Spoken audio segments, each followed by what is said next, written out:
Hello, English 110, and welcome to your first full week of your Introduction to Literature. I'm looking forward to it. I hope you are as well. Hey, here's one for you. Man walks into a bar, orders a Corona and two Hurricanes. Bartender looks at him and says, "That'll be 2020. I know. Good one. So this week, we actually have, like I said, your first foray into the larger world of Introduction to Literature, and we're going to do it in a way that is relatively brief. And by brief, I mean we're going to use short stories. Clever. You can see what I did there. There is a short story packet available for you on the week one module, and I would also suggest printing out or keeping with you or keeping accessible the They Say I Say packet for how to respond or interact with the texts. I'm going to be expecting you guys to use that as a way to sort of guide your address of the texts when you are either supporting a claim or identifying a moment or in any one of those facets that the packet goes through. I would definitely suggest you take a look through it, spend the time. It will help you in the end. As far as other things this week, you also need to read Chapter 1 of the Norton Introduction to Literature. The stories that you need to complete the discussion board number 2 are in that chapter. However, there are a number of other things in that chapter as well, and I would definitely, you must read those. Why? Because all of us can read short stories and come up with some varied interpretation of what we think this is or what symbol that stands for or how this metaphor weaves its way through to the conclusion. And that's all well and good, and we'll do some of that. But a large part of what we also do is now going to be somewhat new to you, I would think, dealing with things like literary theory and writer and reader response, right? These are things that maybe some of you have some interaction with, but probably more of you do not. So a lot of the supplementary material in that Norton anthology, Chapter 1, discusses how to deal with, how to look at, how to read, how to interpret. Read it. Don't just read around for the story. Yes, you could do that and probably be done in half the time, but really then what's the point? You didn't get any. If you just want to do some work, I can email you a bunch of work and you can email it back. Or you can get your money's worth and try to get a little something out of it. So let's shoot for option 2. Read the chapter. Okay, as I said, all 3 stories that you need are in that chapter. Pay particular attention to the pages and papers that deal with Cathedral. Then you've got a reading quiz for Carver's Cathedral due by Friday. And you'll need to have noted some of the different things that I ask you to focus on when we get to the stories themselves. Okay? Let's take a quick look this week through the actual materials and then send you on your way. 2, we're going to be looking at seeing, right? How we see characters, how characters see each other, how we see texts, and any variety of ways in which you can interpret that. Appropriate quote here from Chinua Achebe to begin. Then, got to complete data discussion board 1, and I apologize if I keep calling it database. I see the DB and I can't help it. Discussion board 1, complete it if you added late. Part 2 due by 11:59 at Friday. Complete discussion board 2. First part of your post is due by 11:59 p.m. Wednesday. The second part, the responses to 2 classmates, would be due by Friday. Read chapter 1, right? We already talked about in the opening. Read the stories and the associated readings. I cannot stress this part enough. Do that.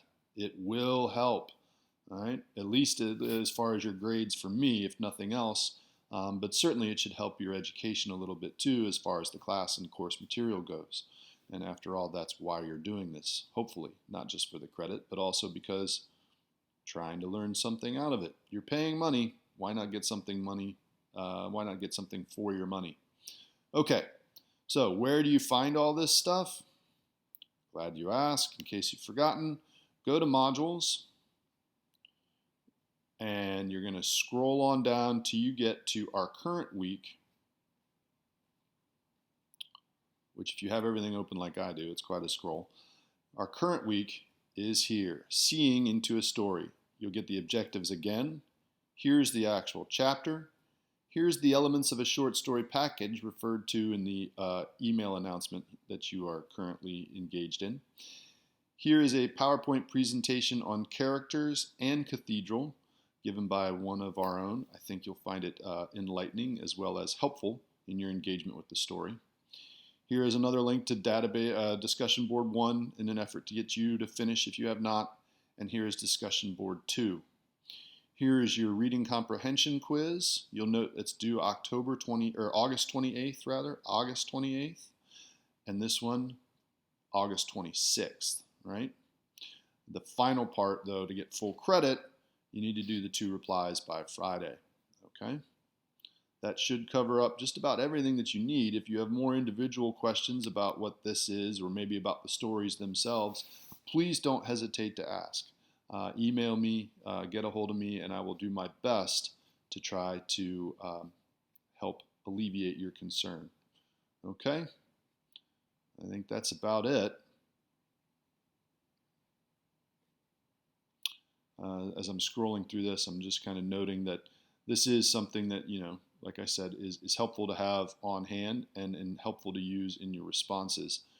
This kind of control of term and elements like theme and or point of view and or the conflict type, maybe the general structure of the story, the structure of the narrative. All of these things hopefully we'll be able to use these kinds of terminology: rounded characters, flat characters, dynamic, static, right? Make the effort to use this package in your responses and your replies as we go forward, right? If we're going to be talking about literature, we should do it in the way in which academics and the inquiry of literature is engaged, and that is with this stuff. Okay, I think that about clears it up for you as far as what you have this week and where to find it. It's not overly complicated yet, so keep plugging away, and as questions arise, please email. I'm happy to try and help in any way I can. Okay, that's it. Sorry about the interior office this week. The outside office is currently getting rained on because it just never stops raining in August here. What the 2020? Give me a break.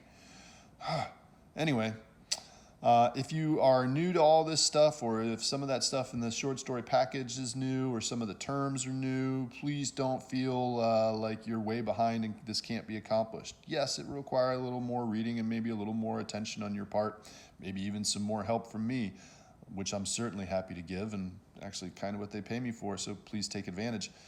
But otherwise, don't panic, right? Nobody knows all of this stuff from the very beginning. I'm only familiar with 25 letters of the alphabet. I don't know why.